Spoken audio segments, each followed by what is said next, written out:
A Pullman porter could spend an entire night creating luxury for strangers. He made berths, carried luggage, memorized requests, and stayed ready while passengers slept. The uniform looked polished. The working life behind it often was not. Long hours, low base pay, personal expenses, and racial humiliation were built into the job. But the men moving through those cars also moved wages, information, and organizing ideas across America. They built a union that forced one of the nation's most powerful service companies to negotiate. Their victory helped widen the path from black labor organizing to the modern civil rights movement. This is how the Pullman porters changed America. The system began with George Pullman's sleeping car enterprise in the 19th century.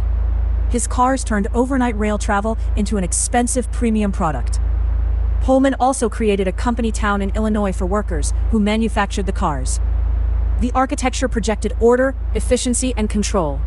Inside the cars, black men became nationally recognized for elite passenger service.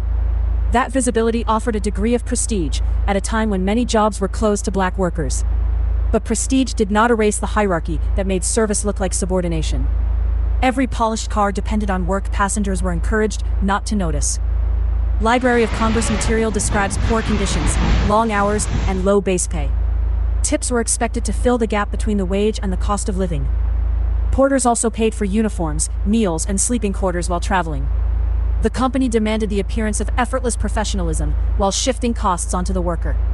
The strain was physical, financial, and racial. Some passengers and supervisors called grown men boy, or simply George. That language was not a side issue.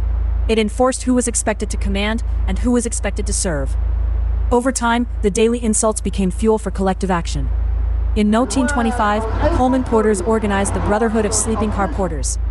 The union connected workers whose roots stretched from city to city.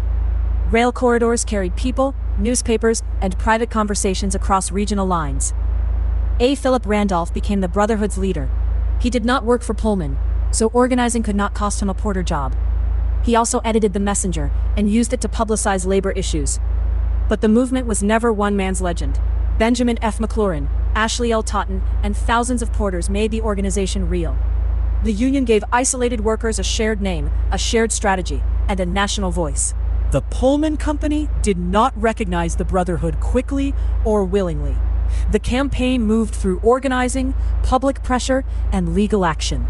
Workers faced a simple threat: challenge the system and risk the job that supported your family. The Messenger carried arguments. Meetings built trust.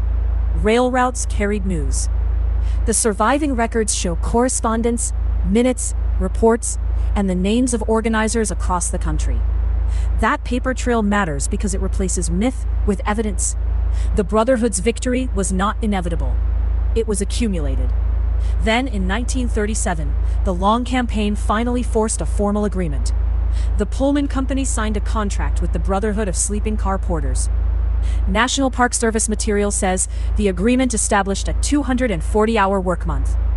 It provided 4 to 6 hours off duty each night. And it shifted compensation toward wages rather than dependence on tips. Other NPS material notes higher salaries and grievance procedures. The porters were not suddenly free of hardship or discrimination. But recognition changed the structure of the relationship. The company now faced organized workers with rules they could invoke and defend. The job's influence traveled beyond the rail car. Porter wages could be steadier than many other jobs available to black men at the time. Travel widened horizons and connected workers to people and ideas across the country. Those connections reached families, churches, newspapers, and civic organizations. Historians often credit Pullman porters with helping build a black middle class. The Library of Congress presents that as an important interpretation, not a one-cause equation. The careful conclusion is still powerful. The occupation created access, mobility, and organizational reach. A service job became infrastructure for community life. The Brotherhood's wider legacy is visible in the archival record. Randolph's papers connect the union to the Fair Employment Practices Committee. They also preserve material from the March on Washington movement.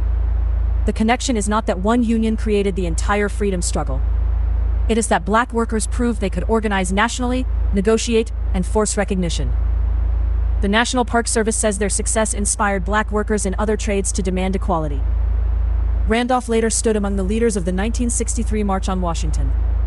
The path from sleeper car to civil rights platform was built through decades of disciplined organizing. The men once expected to be invisible left one of the clearest records of how America changes. Their destination was not only better work,